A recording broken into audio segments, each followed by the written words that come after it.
Hi, good afternoon, everyone, and welcome to our webinar, Best Practices for Recruiting Staff in 2021. My name is Rachel Mitchell, and I'm the Director of Business Development for TorontoJobs.ca, and I'm joined by our President, Marc Belaiche, who's a CPA, CA, and President of TorontoJobs.ca. So thanks for joining us today, Marc. You're going to walk us through some amazing best practices for recruiting staff in 2021. Perfect. Well, thanks, Rachel. Thanks for the intro, and thanks to all of you watching, and also to our Facebook Live Nation, right, Rachel? Yes, we are broadcasting live on Facebook, so very exciting. So today is going to be a very interactive webinar. We hope that you will ask a lot of questions. At the bottom of the screen, we have a Q&A box, so that will allow you to insert your questions that you have. Could be about the pandemic, could be questions for Marc about his background or his, predictions for what's going to happen for the rest of 2021. But we really welcome you to ask as many questions as you want throughout the duration of the webinar. I will be back, I guess, towards the end. Marc's going to go through, he's got a lot of stats that he has put together for today, a lot of information about recruiting. He is he's got more than 25 years of experience in recruiting, so no better person to kind of speak to, the recruiting world right now. It's been turned upside down in terms of the pandemic, and as a recruiter, as an HR person, you've had to wear a lot of new hats or do a lot of pivoting within your organization, and you truly are one of the backbones, trying to keep everyone together in terms of mental health and virtual onboarding, virtual interviewing. I know probably most of your processes have changed. And it's a lot of learning. It's been a lot of learning, like I said, especially for HR people in 2021. I know, Marc, you can probably speak to that, being in the recruiting world, being a business owner.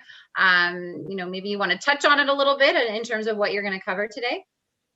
Yeah, for sure. I'm going to cover a number of different things. I mean, the top 10 tips that I have for best practices recruiting, and also just really, I like, as you know, Rachel, I like to, kind of give a state of the labor market, Canadian labor market, that I like to study and research the stats and the trends and kind of where are we going and where we've been. And obviously everybody knows where we have been, but how does that translate into jobs? So I'm going to be talking as well about that too. So amazing. And I know I've every time I hear you speak, or I learned something new. So you guys are in for an awesome presentation today. I just wanted to cover a few more technical things. As I mentioned, if you want to ask questions to Marc throughout the duration, just stick them in the Q&A box at the bottom of your screen, and I'll be back on at about, I guess, 3:45 to facilitate those questions with Marc. We would be happy to take any of those questions. We already have a question about recording. I was just going to get to that, so thanks for being one step ahead. We will be recording. We're recording on Facebook as well, so the video will be available there. But we normally upload them to our YouTube channel. So Marc, I don't know if you can share the YouTube, like our links to our social media channels so people can follow us. But the recording will be available, and it is being broadcast live as well. So you'll be able to find that on our social media pages. So that's about it for the technical side. Zoom's pretty, I know we're all probably Zoom fatigued. It's a pretty easy system to use. So today Marc's just going to go through his presentation, as I mentioned. I did insert some links in the chat. So if you guys can see those in the chat. We have some upcoming HR and recruiting events. We do a lot of events. We've introduced a new company called EventLogic.ca. So it's EventLogic with a K. We have a lot of upcoming events for HR and recruiting. So we have our recruiters conference specifically just to, talent acquisition recruiting. And that's taking place, sorry, my chat's not coming up here. On April the 14th. And then we have our Canadian Virtual HR Conference. We're going to talk about diversity. We're going to talk about virtual onboarding. We have amazing panels that take place at these events as well. So a lot of industry experts that we have a Q&A with. So if you want to check those out, those are in the chat. The links are there. And then we also have some awesome, if you're looking to hire some, if you want brand exposure to job seekers, we have a lot of upcoming events towards job seekers. We used to do them live. We've been doing them virtually now for about 8 months, and it's going very well. So if you're interested in hosting a session or having a booth at those events, we have a bilingual event, we have a tech event, we have a regular, just general job fair. That happens. We have an Immigrating to Canada event as well. So we'll put those links in the chat as we go along here throughout the presentation, but I don't want to take up too much more time. So I'll pass it over to you, Marc, and I'll be back towards the end to do the Q&A. So again, Marc, thanks for being here. Thanks for your time. And thank you to all of you for joining us on this beautiful day outside. It's nice. At least we have the positivity of some good weather. So, That's right. Thanks very much, Rachel. Thanks for. all right, I'll be back in a bit. Thanks so much. Terrific. Thanks everybody for being on here, and thanks for taking what I guess better part of the next hour to go through things. And I want to leave you with a number of takeaways. I want to give you as much information as possible to help you in your whatever your challenges might be, hiring and finding the right people and so on and so forth. So let's start. I know somebody asked about the YouTube channel as well here, and I've posted that in the chat, so you can check that out as well. I've got lots of links to share with you over the course of the next hour or so. Might not need the full hour, depends on how many questions that we get as well. But as Rachel mentioned, I'm now in my 26th year of recruitment. The last year obviously has been none other than any other year that we've seen. The closest would be probably 2008, 2009 with the credit crisis, but certainly a lot of HR issues that are going on, recruitment issues, and I'm going to walk you through a lot of those areas as well. So I always like to start with kind of the state of the Canadian labor market, where we're at, what's going on, what are the trends that we might see, and then I'm going to share with you my top 10 tips of best practices for recruiting staff in 2021. Then we'll take questions, and then should be able to wrap up within the hour. Now, also have some prizes to give away. I wrote the book, Tales from the Recruiter, and you can check it out at talesfromtherecruiter.ca, but I'll randomly choose some people to win some copies of the book, a hard copy. You can also, like I said, visit talesfromtherecruiter.ca. We're also giving away some copies of, or some booths at some of our upcoming virtual events as well. So you can check that out too. Have a chance to win that. If you ask a question, you'll be eligible to win. And also some other surprises. So you got to kind of check things out, follow along as we go along here. So Rachel, I'm not sure if you're going to make this big full screen or whatever, if you're still listening, but for now, good to have you all here. So we have a good group. Looks like a good variety of people too, in terms of backgrounds, and whether you're a entrepreneur, business owner, or whether you're in HR, your recruitment. There's lots of tips for you for across the board. So let's talk about the job numbers themselves across the board. So one of my favorite days of the month is the first Friday of the month. That's when the Canadian labor market, the job numbers come out. And I really look into those, try to understand, kind of wrap my head around it. So I'm going to summarize the job numbers for you over the course of the next few minutes, just to give you a quick snapshot. So last year, January, February of 2020, Canada had the lowest unemployment rate ever recorded in Canadian history. It was just over 5%. Never in the history of StatsCan reporting these numbers were they ever lower. So I think it was like 50 years that they've been recording the numbers. Then March and April, the pandemic hit. In March, as everybody knows, we lost 1 million jobs in March. We lost 2 million jobs in April, and that resulted in 3 million jobs being lost. In May, we went to the highest unemployment rate ever recorded in Canadian history. So in a few short months, we went from the lowest unemployment rate to the highest unemployment rate. And that one was just over 13%. Now, as the year progressed, June to December, we actually had good job growth. In fact, some months were quite great job numbers. And it went, some months were an incredible job creation. In normal times, it would be a phenomenal growth. But obviously, as a recovery of what was going on, we ended up gaining a lot of jobs. Then we kind of hit December, and we hit a bit of a roadblock where December 2020 to January 2021, we lost 265,000 jobs, which brought the unemployment rate back to the level that we were in August. But in February, we had a growth of 260,000 jobs. So we kind of offset December, January to February. And of the 250,000 jobs, 88,000 were full-time jobs, 170,000 were part-time jobs. And Statistics Canada combines full-time with part-time, so it's not quite what it is. Now, there's still 600,000 fewer people employed compared to where we were in February of 2020. So a lot of people unemployed. The unemployment rate now stands at 8.2%, which is the lowest rate since March of 2020. So we're actually at the lowest rate since last year, but it's still at a sticky 8%. And employment has increased or has improved in retail trade. Restrictions before the current lockdown in non-essential stores were lifted in many regions in the month of February. Now, we don't have March's numbers yet. They actually come out tomorrow, being Friday, April 9th. I mentioned earlier that the job numbers typically come out on the first Friday of a month in Canada and the US, but because last Friday was Good Friday, we actually didn't have those job numbers come out. Employment in accommodation, food services rose by 65,000, and that was primarily in Ontario and Alberta. And employment increased overall in Quebec and Ontario, which really coincided with the easing of public health restrictions in most areas of both provinces through that time. Now, again, we'll get March's numbers tomorrow, so we'll have a better idea as to what's going on. But April's numbers, we can already see it.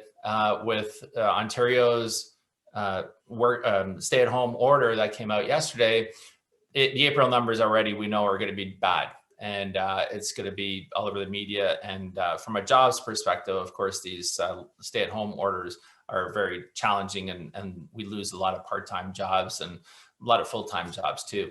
There's only so many jobs that can be worked from home.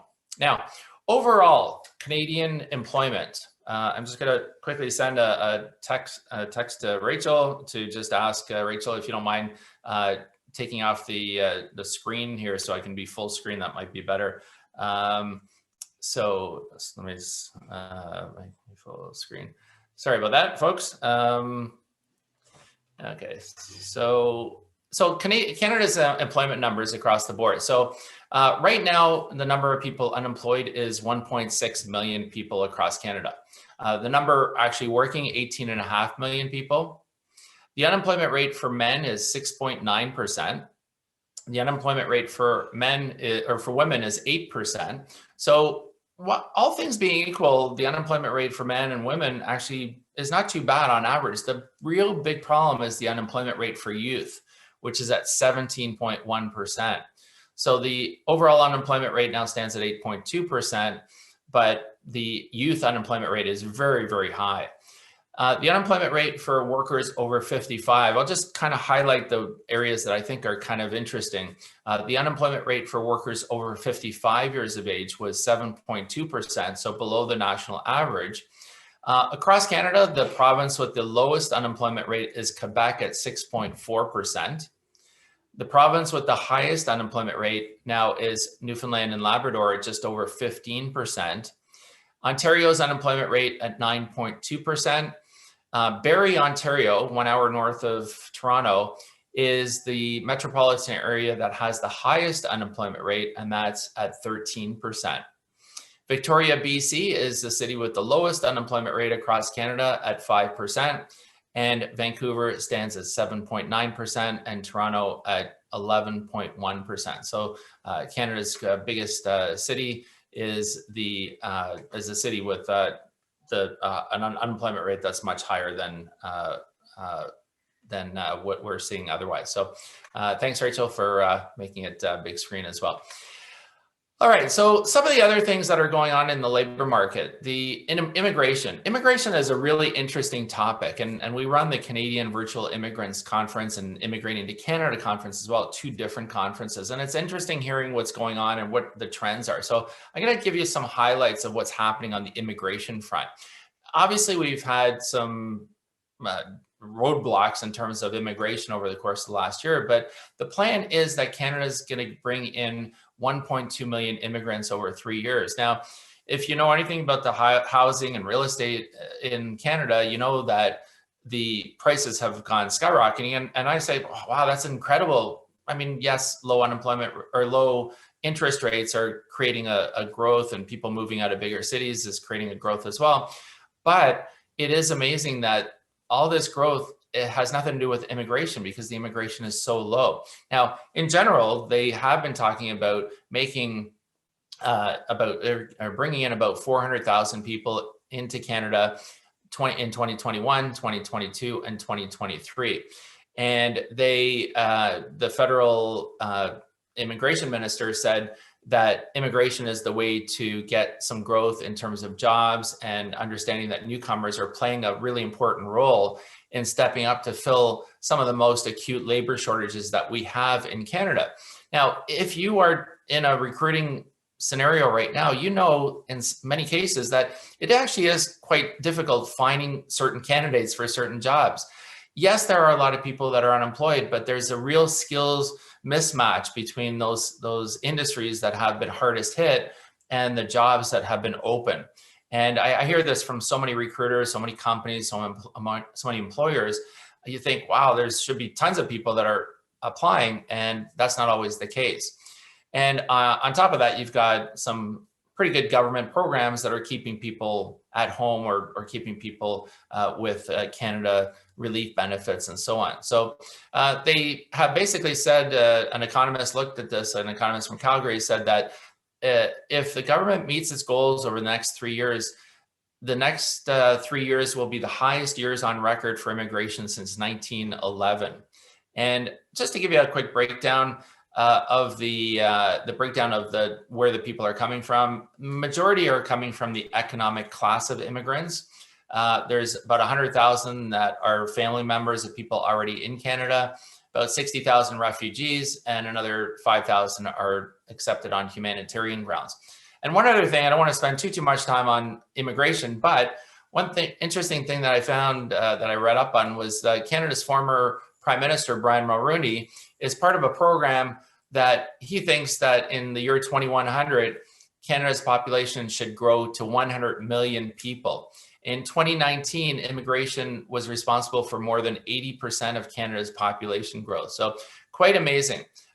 Canada is welcoming about 15 to 20,000 immigrants a month right now. Their goal is to try to get to 30, 35, 40,000 as well. So just to give you some numbers and some perspective on things.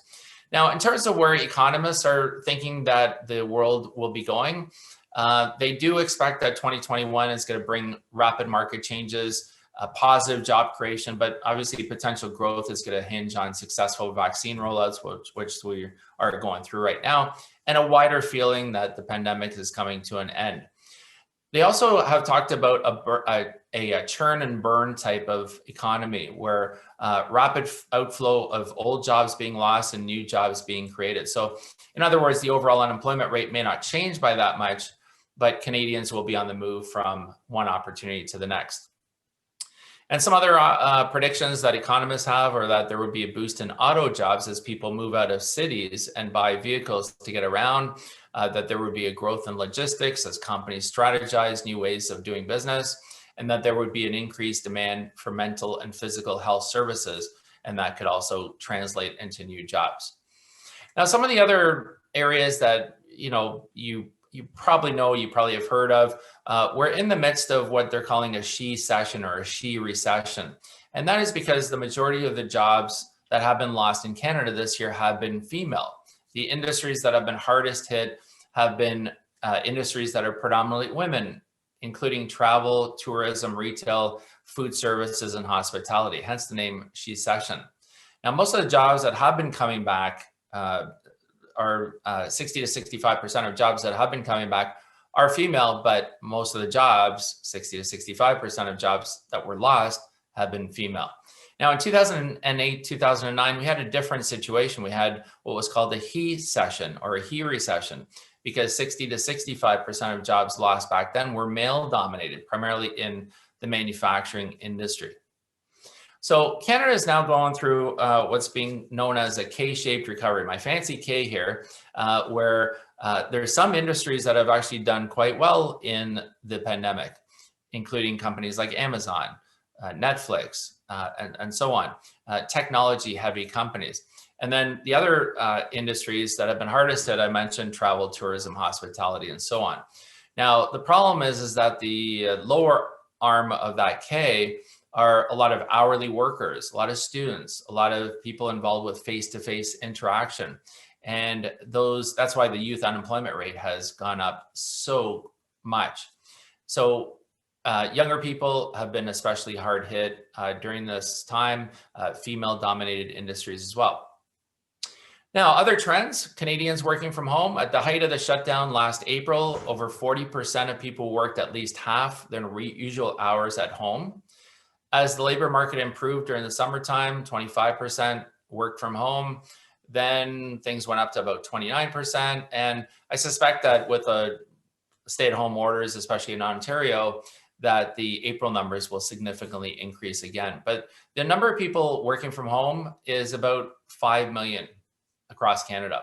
And if you're watching the news, CIBC just announced that they're going to keep workers home until September, and they're going to add flexible policies. And I'll talk about flexible policies when I get to my tips here. But CIBC, for example, has plans to blend on-site and remote work once they're able to get people to return. And then finally, as far as the job numbers go, COVID is hurting women's careers. Research from LinkedIn found that female employees are being disproportionately more stressed than their male counterparts. 74% of women suffer from employment stress, compared to only 57% of men. One theory obviously could be the notion that COVID-19 is overtly more damaging to women's career aspects. Stay-at-home family responsibilities are being more thrust onto females than male or mothers instead of fathers, or as opposed to fathers. But it's definitely quite an interesting time. So if you have any questions, as Rachel mentioned off the top, you can certainly post them in the chat. I do see some questions here as well. As far as handouts for the webinar, no, there won't be. I will be giving lots of tips through the chat as well. So just watch out for the chat, and I can certainly give out more information. But we do have a lot of great videos on our channel, on our YouTube channel, and I'll share that with you as we go along here. So best practices for recruiting and hiring, which is the topic of today's segment. If you're just joining, my name is Marc Belaiche. I'm president of TorontoJobs.ca. So I'm just going to start. I'm going to put them in the chat, my points as I go along here, so that you can follow along if you have any questions. So here are my top 10 tips. So number one is learning. This is for best practices for hiring, recruitment, and so on. Number one, learning to be more adaptable. There's no other time in my 25 years of experience in recruiting that companies have had to be more adaptable to the situation than during this health and economic crisis. Analyze your current business model in this year. Companies are now accommodating employees more than ever about how to get the job done, what the hours are, and so on. And I think back to before the pandemic, how many issues there were with employers who were kind of sticky about letting people work from home. The issues that allowing other employees to work from home compared to after the pandemic, and how that would work out with their employees and so on. And it really has just switched gears. So just really number one is learning to be more adaptable and being understanding of what's going on. Now, number two, I've already touched on, is being more open to remote work. What would your employees look like if you continue to work, for people to work full time at home, even after the pandemic's done? If you're still feeling hesitant, would you be okay with part-time? And this is going to factor into your recruiting approach. Creating really in-depth, concrete conversations with your employees and understanding how that translates into bringing new people in, it's going to be really important. Also, keep in mind that those who apply to future openings at your company or organization are already probably asking more and more questions about remote working options. So add that to your job descriptions to save time. For the ones that we have clients where they say, we need the person in the office, we say right up at the top of the job posting, remote work option not available. That will either get more people to apply or get less people to apply. But if you really want to focus on those people that are open to working from home or have to be in the office, it is what it is. We have a client, we talked to them about yesterday about a job, and they said, hey, we're open. We need everybody to be at the office. So I said, you know what? Put it on the job description right off the top, must be in the office. It's amazing how companies have gone from really scrutinizing whether their employees can work from home to a scenario where it's expected that it should be allowable. Now, generally, from polls that we've conducted, is about a third of companies have their employees working from home full-time. A third are working in their organization. So if you think of an office or warehouse, think Amazon, can't really work those jobs from at home. And then a third are hybrid. Now, these are approximate, about a third, but a third are hybrid. So some of our clients have people that are working from home 2 days a week, and then they're in the office 3 days a week. And then the following week, they're 3 days at home, 2 days in the office. So it really is an interesting time from that perspective in terms of working from home. So number 3 is improving employee mental health and wellness. This means providing more tools and resources for staff on how to improve their well-being, encouraging employees take mental health days, helping members of your company communicate more about their concerns. Now, how does that translate into recruitment? You want to be upfront about what programs you have, what you're doing from a mental health perspective. Nobody wants to be in front of a computer on Zoom in meetings 8 hours a day. It's not, they're going to get burned out. We've already heard the term Zoom fatigue, of course. So if you have programs available, make sure to communicate that with potential employees, your existing employees, remind them of the programs that you have available. It's a serious issue right now, especially people working from home, people who are isolated, people who are single. And it's okay to talk about it. And it seems like more and more employees and employers are discussing it.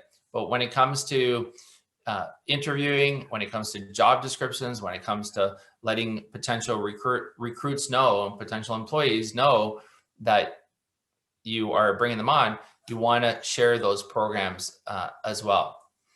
Number 4, and if you're just joining, I see some people joining. My name is Marc Belaiche. I'm president of TorontoJobs.ca. In the chat, I'm just posting my top 10 tips for best practices for recruiting staff as of now, April 8th, 2021.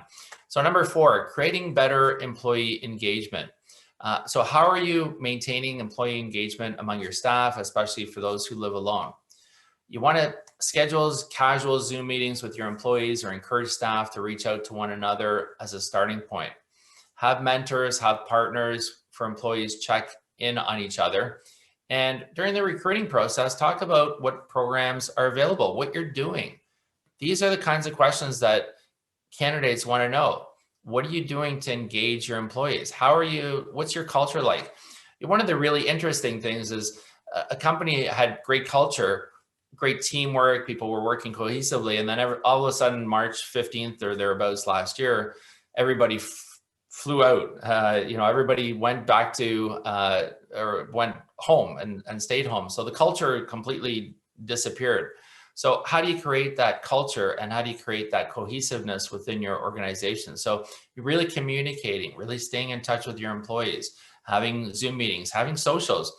One of our clients, interesting, they do at least once a month, they do a Zoom where they have like either a comedian come in or they have magic tricks or they do a social or something a little bit different. But creating that culture goes a long way when it comes to recruiting. So that's number 4 on my list of top 10. Number 5 is updating your company perks. And I'm just posting them in the chat in case you're wondering if I'm putting them anywhere.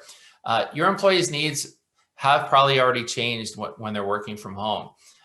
So review your company's benefit package to ensure it has more mental health and wellness options for when your staff is feeling burnt out. Including something like this will also go beyond your current situation, and it's going to help boost productivity and morale, and it's going to help on your recruiting front. So I'll give you an example, some examples that some companies have done, and they share this with their employees when they're doing recruiting. So some companies have done credits for purchases to purchase new desks or chairs. For example, $200 and up. We have seen and heard several different numbers come out, but starting at about $200 to provide new desk and or chairs for their employees. A lot of people are still working on their desks or on their beds. They're working on their couches. They have their laptop on their lap. That's not good for back, neck, and shoulder, and so on. So that's what one company has done. Another company has reimbursed for internet use.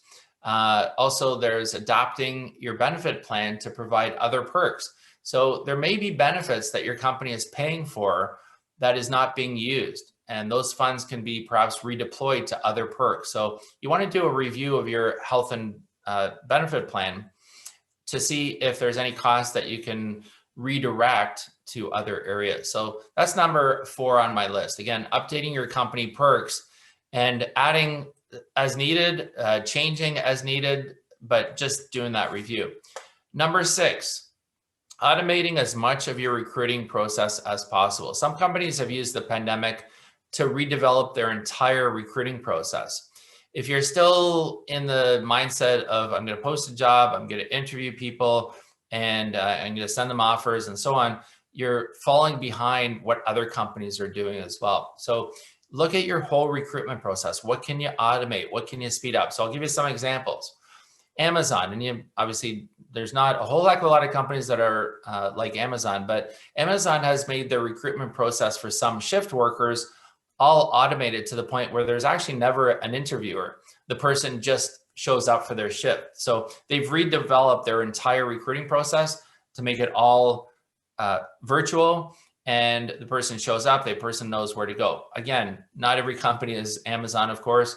So, but they've looked at every step of the way and they've said, okay, you know what, we can automate everything to the point that the person comes in the door, and then we have to show them where to come. So, and what they need to do. So, so really think about that stuff. I'll give you another example. Robot Vera. And again, this is maybe for larger companies. If you're a smaller company watching and you're not into hiring, tens of people at a time or 100 or whatever, but Robot Vera is Russian. She can make thousands of calls a day. She can conduct 50,000 interviews daily. She can answer questions from interviewers. She works 24 hours a day and she takes no breaks. She doesn't sleep. She never has to attend meetings. She can work in any time zone. She can delete duplicate resumes. She speaks 68 languages, including English, Russian, and Arabic. And she's being trained to recognize emotions like stress and sarcasm during interviews. Isn't that great? So think about your entire process, including onboarding, and think of what you can automate. I'll give you another example, very simple. During these times, you can record Zoom training. And you can record Zoom information about your company, share it on your postings. So have it very visual. I'll talk about more visual side in a second here. Number 7 on my list is looking at across Canada and around the world for employees. Working remotely might be the new thing or may disappear eventually. Nobody knows. But the reality is right now it's here. And what you can do is you can look for positions that obviously allow for working from home. You can look at areas, businesses, or cities, metropolitan areas where the unemployment rate is higher. And you can go after those people because they're going to be looking for jobs, and the unemployment rate is higher. So I mentioned Barrie, Ontario earlier on, only 1 hour away from Toronto. Well, that is an opportunity. That is a pool of candidates that you might not have otherwise thought of tapping into, because you might be thinking, I want somebody in Toronto. I want somebody 5 minutes away from where we are. But there's no clear direction, like I said, as to where the work environment is going to go, what it looks like in the future. And nobody can really say what it's going to look like. It's just too early. But those people being close to an office may be less of an issue right now. So look beyond geographic constraints to find staff. Go to Alberta, go to Manitoba if you need to, if you're in Toronto. If you're in BC, look at Halifax if you allow people to work from home. Go to areas where the higher unemployment rates are. If you can accommodate remote work, you're going to have more leverage and you might not have to pay as much in salary. And You should also look at all the government programs that are available. There's lots of them out there. You probably know already about the wage subsidy. There's lots of programs for hiring of students. There's a new federal budget that's coming down in about 10 days or so. There's bound to be some hiring programs that are going to be available for employers to hire. There's training grants. There's lots of great programs. So look across Canada, look around the world for employees, use all the programs that are available because they are really, really great. Number 8 on my list. Again, I'm posting them in the chat. I see people joining. My name is Marc Belaiche, president of TorontoJobs.ca. I'm just running through my top 10 list of areas that you might be interested in knowing about for hiring and tips and so on. And if you have any questions, throw them in the Q&A and I will moderate them as well when Rachel comes back on in a few minutes. So number 8, spell out expectations for being available, not being available. Let people know during the interview process what the expectations are for how many Zoom meetings there are, what the expectations are of the hours. Try to cap it. Allow for breaks. People are still looking for work-life balance. Nobody's really talked about work-life balance recently, but it really became an issue in November and December of last year where people are like, my God, I'm at my computer all day long. I don't have any breaks. Work-life balance is still important, even though it may not be top of mind and articles might not be as written. Candidates are looking for work-life balance. They still want to know that they're not going to be in front of a Zoom meeting all day long and just being talked to. Number 9, job seekers are more in tune with health and safety than they ever have been. They want to know what you're doing for health and safety. They want to know that you're going to protect them. They want to know that you have hand sanitizers. They want to know that you have the ability to control COVID. So they want, what safeguards do you have? You know, are there sanitizing stations? Is there plexiglass between employees or anyone customer interfacing? Do you provide sick days? Sick days is a huge issue right now, where people are afraid of calling in sick because they might lose their job or not get paid. So what's your policy? Make sure people know and understand that, and make sure that that happens during the interview process. Let them know what the programs are, what you have. There is a company that we deal with that has I think it's called a thermal unit. Their employee's temperature gets measured right on the spot. It takes literally 3 seconds to get a person's temperature. And I suspect they'll be using this at concerts and sporting events and theater and things like that as things start reopening once the vaccines continue to get rolled out. But these are protective areas, protective aspects that can help companies protect their employees. And don't be thinking that employees don't care about it, because you probably do and your employees do as well. And finally, number 10 is make everything more visual. Job descriptions, using videos, linking to your social media, using images, using LinkedIn, Facebook, Twitter, Instagram, Snapchat. McDonald's is using Snapchat a lot more for their hiring process. It really depends on what jobs you're looking to fill. You're not going to put a CFO role on Snapchat, for example, but think of where your target audience is looking. The companies that have been really successful during COVID and really when they're having trouble finding employees for their positions is they've really cast the net out really, really wide and then really analyzed where are the majority of their candidates coming from. So think about that. So having a social media strategy, connecting with your marketing people to see how you can use their social media to advertise your open positions. So if you're in HR, if you're in recruitment, or if you're a president of a company and you're watching right now, you want to be using all the tools that you have available. And you've got this great social media platform. You've been getting members, you've been getting followers on Twitter and so on. Use it to show that you are also hiring as well. Now, I'm going to share with you my bonus number 11 point here as well in the chat. And that is train your line managers on interviewing virtually and practice. It is incredible how many employers I see that their line managers are doing interviews and they're done very, very poorly. The person is not in the middle of the screen. The person sometimes turns off their camera. So the job seeker, the person applying for the job, can't even see them. There's noise in the background, dogs and cats and kids and so on. Make sure the lighting is not good. Make sure that you train your line managers on doing interviews. And if you're the one doing interviews, you want to be learning as well tips on how to position your camera, how to speak, being on time, being prepared, and so on.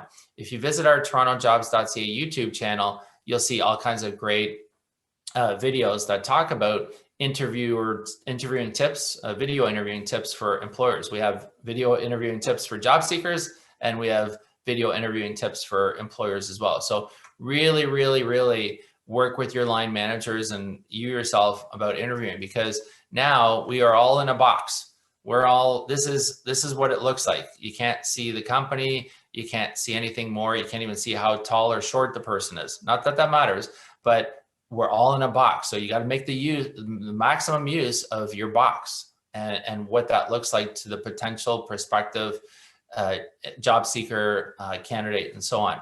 So keep that in mind. We had a CPA conference yesterday that we did, and one of the people on the panel that I moderated talked about how he's never met his boss and he's never met his employees in person. It's only ever been in the box. So maximize the use of that box, because the job seeker is also looking at you and will make decisions and determinations just on what they see on the screen. So it's another thing when employers know what they're doing in in-person interviews. It's another different skill to learn to do video interviews. So practice with them, give them direction. And I've seen a lot of poor interviews being done by line managers right now. So, good lighting, no kids screaming, the camera angle, make sure they're on time for the interview. Lots of really important tips. So hopefully those tips help.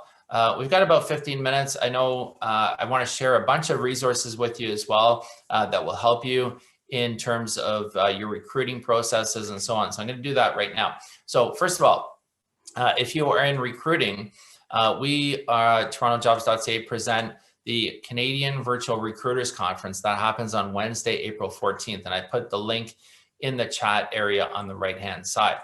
We also, if you're looking to hire bilingual people, we have the Canadian Virtual Bilingual Career Fair happening on Thursday, April 15th. And that's on the side. If you're interested, we're also going to give away prizes, as I mentioned, complimentary booths for those of you that ask questions. We'll be drawing from the questions for a complimentary booth.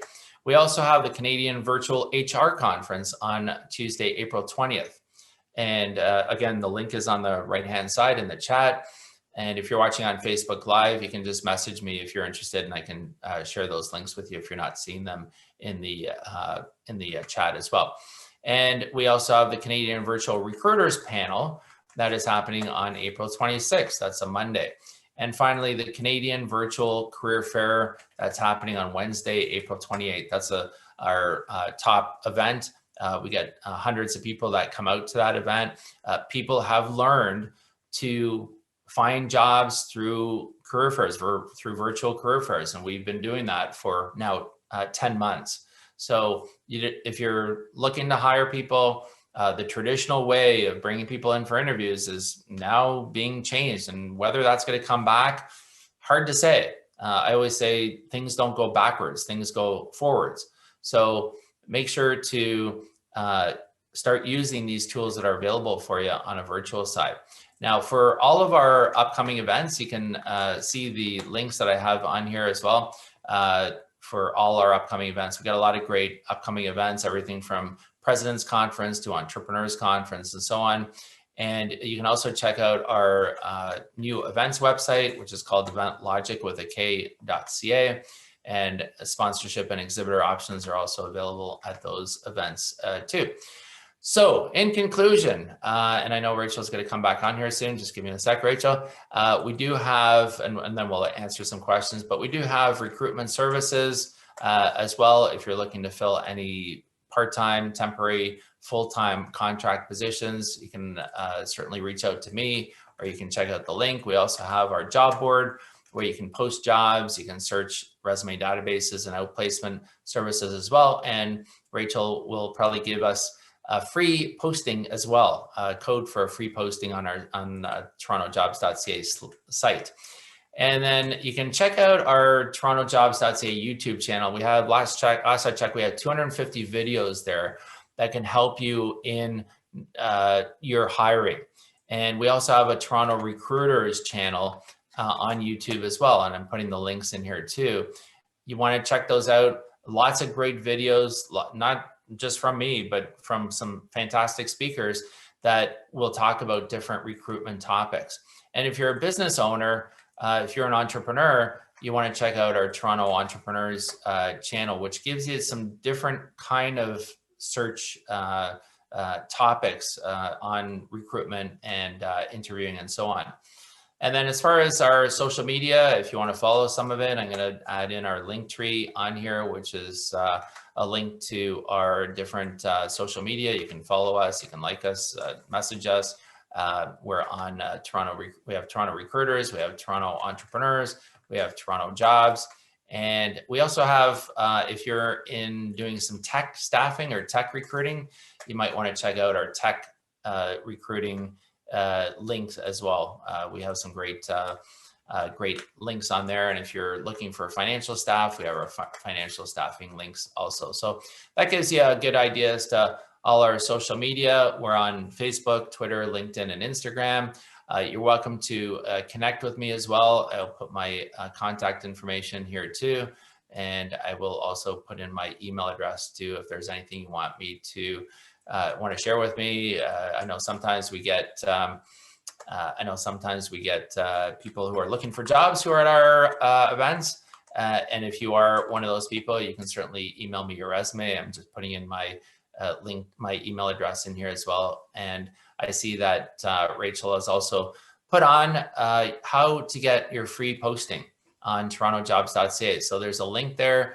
You enter your promo code free post, and you can get a free complimentary job posting on TorontoJobs.ca. So hopefully you've got a lot of, first of all, everybody's won because you're getting a free posting. Use that free post link. I'm going to give away some random copies of my book, Tales from the Recruiter. You can visit talesfromtherecruiter.ca and you can read it online. But if you want an actual hard copy, you just got to ask a question to be eligible. And we're also randomly going to give out a free booth at one of our virtual events coming up, your choice, coming up that you can be on. So all you got to do is just ask a question and we'll be on there from there. So let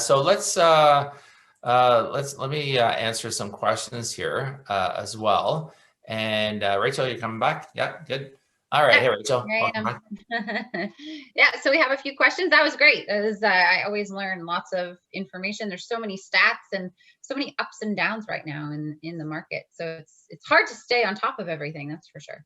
There's so much. Every day is changing, right? Just I rely on you. Just like the pandemic is changing every day. You don't know what's coming. It's same with recruiting and interviewing and hiring. It's like a new day. Every day is a new day. Yeah. Absolutely. So we do have some questions. So I know we only have about 10 minutes left. So we've got some pretty good questions here. Again, if anyone has any questions, please place them in the Q&A at the bottom of the screen. If you want an opinion on something, or if you have a question about, something specific in recruiting, we'd be happy to answer them. So I'm just going to dive right in. So first question, how long should an ideal recruitment process be? There are some organizations that have recruitment processes that tend to be a turnoff for candidates because they're so lengthy and overwhelming. What is your recommendation? Great question. It really depends on the role. The length of time that a CFO search might take is going to be much longer than hiring for, say, a customer service or administrative or general labor type role. So is there an ideal length? It's hard to say. I mean, some companies I feel have really figured out that the shorter, the better. The longer it takes in this kind of day and age where it's more immediate is definitely a turnoff for candidates. So I think it's a kind of hard question to say, yeah, you know what, like this is the average length of time it takes. Generally speaking, I would say that from the time you decide you need somebody to the time you actually fill that position where someone starts, factor in 1 to 2 months. And I'll kind of walk through very quickly how that works. So say the first week is you're trying to put together the job description. You're working with your team to figure out what should be on the job description, what is not on the job description. The second week, you're posting it. So at the end of the first week, say you're posting it. So you are figuring out where to post it, presumably TorontoJobs.ca. You work with us. But you're going to post it, you're going to cast it out, you're going to put it on your social media, you're going to put it on your website perhaps, and you're going to have other things. So that might take maybe another few days, maybe the better part of another week.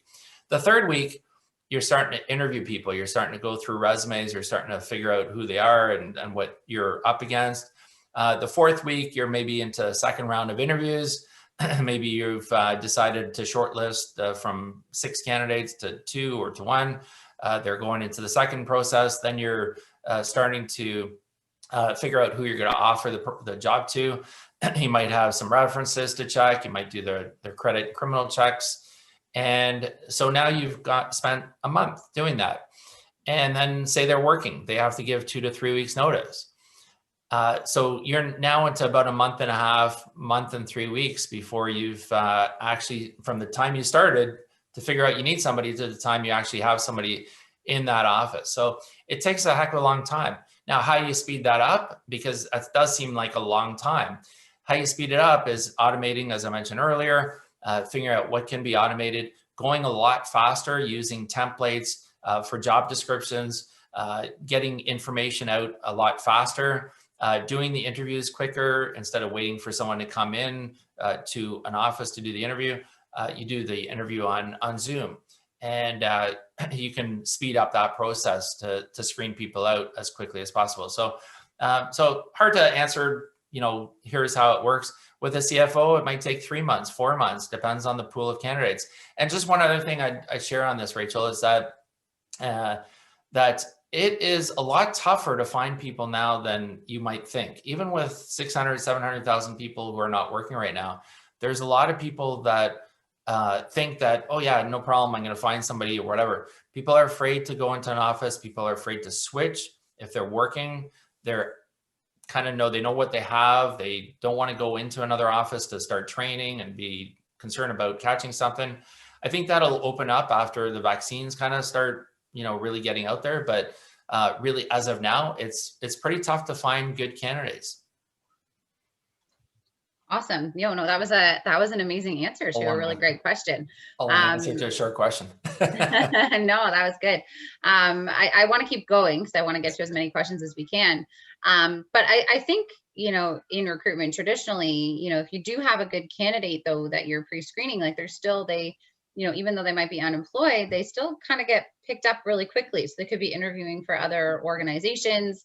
So, if you have a really great candidate and maybe you have a process where you have to interview X amount of candidates before you can hire someone or whatever, you kind of have to act pretty quickly, right, Marc, on if you have a really great potential candidate, like you maybe have to speed up for certain situations too. Yeah, it's a good point, Rachel, and that is that, a lot of companies just make the assumption that their opportunity is the only opportunity that the person is exploring. And they might have multiple opportunities. And the question that I know employers don't like to ask necessarily, and it depends if you're an experienced recruiter or you do occasional recruiting, is do you have any other opportunities on the go right now? Some people don't want to hear the answer because they just want the person to say, no, yours is the best or yours is the only one. But the reality is people will have options, especially the hard to find candidates, the candidates that have good skills. So ask that question. If you're a recruiter, I love asking that question. Do you have anything else going on? Any other jobs? Like then I know what I'm competing against. Maybe I'm going to have to increase my offer. Maybe I'm going to have to speed up the process, which, you should, but really important point. Awesome. So I'm going to go to the next question. I think this one's really important because it's something that's changed kind of the recruiting process, I think, a little bit. So what is your opinion about video screenings that some companies use as part of the early stages of the recruitment process? I think that video probably was a thing, that people were minutely getting used to. Like it was, video. I remember video resumes came out a really long time ago, probably 6 years ago, and it just never clicked. But now, video interviewing is I don't know what percentage would you say of interviews are done by video now?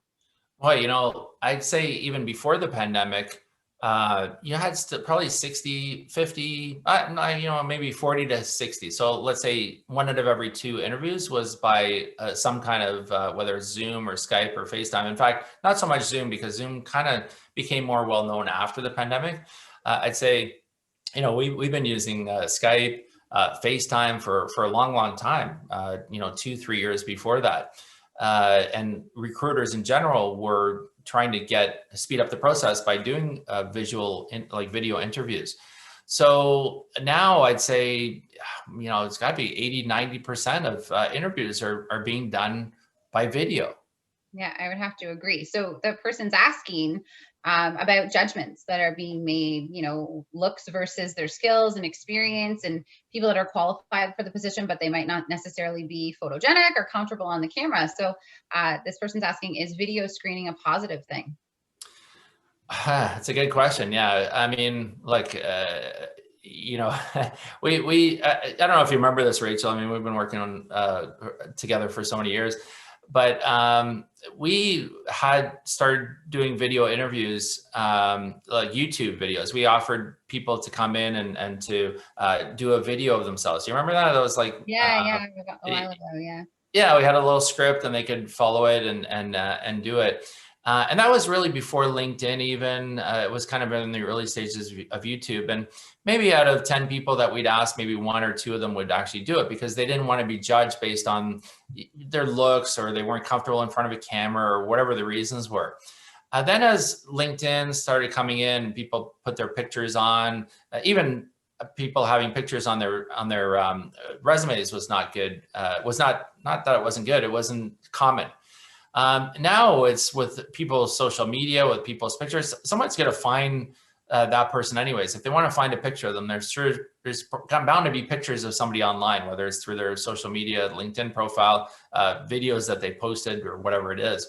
So, for companies, use it as not as a screening tool from what the person looks like, but just as a screening tool to see, does the person have the skills that matches up with the resume, and does it make sense for you to bring forward? As a candidate, as a job seeker, yeah, it could be intimidating, but it is the game right now. That's what it is. That's what the world is. So as a job seeker or as an employer, you got to be ready for both. Absolutely. And I think, I think people think that they're judged based on their looks. I think it's kind of a faux pas. I think that, if there's a candidate sitting in front of me and they're skilled, and I personally, I don't really care what they look like, right? It's, I think that we do make judgments in our minds, but as recruiters, it's our job to take that out of the equation and hire the best person. So, I think it's maybe a stigma a lot more than it's actual reality that people are being judged by, their looks, kind of thing. I don't know when you recruit someone, I feel like you're a easygoing guy. You're looking for skills more than looks. I would think, right? Well, I mean, Toronto is such a multicultural city that, that stuff does exist. There's no doubt about it. It does exist. But as a recruiter, I'm like, whoever can do the job, I don't really care at the end of the day, can they do the job? And I just present the client with the candidates that can do the job and let the client decide. And if there's some inherent, beliefs behind the scenes or otherwise, I've been in front of clients that have said they want a certain type of person, or they don't want a certain type of person. Like, it's discrimination, reverse discrimination. I'm like, look, I'm just going to send you the best candidates that can do the job that I can find on the market. What you do with them, that's yours. If you have to go to human rights and explain why you selected one over another, that's your issue. That has nothing to do with me. But as a company, whatever company organization somebody's watching here, you do what you got to do to find the best candidate. Change the mindset. That is old school. That's changed a lot over the last few years. No, absolutely. Well, it's 4:00. We covered so much information. We really appreciate everyone being here. I know Marc went through all of the resources that we have. They're all in the chat. There's tons of links, tons of upcoming events, whether you're looking to hire, you're looking to gain PD.